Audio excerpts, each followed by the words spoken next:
aydır Gazze'de yapılan katliam bütün dünyanın gözleri önünde. McDonald's'ta buna destek oluyor, biliyoruz. Evet, siz de haklı ve meşru olan tepkinizi burada göstermişsiniz. Allah'ın izniyle inşallah işgal bitene kadar mücadele devam edecek. Ancak hiçbir şekilde kırma, dağıtma, zarar verme, herhangi birini incitme gibi bir durum söz konusu olmasın, olmayacak. Bize yakışan budur.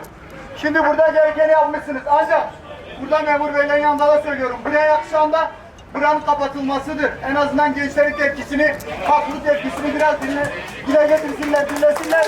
Burayı kapatsınlar.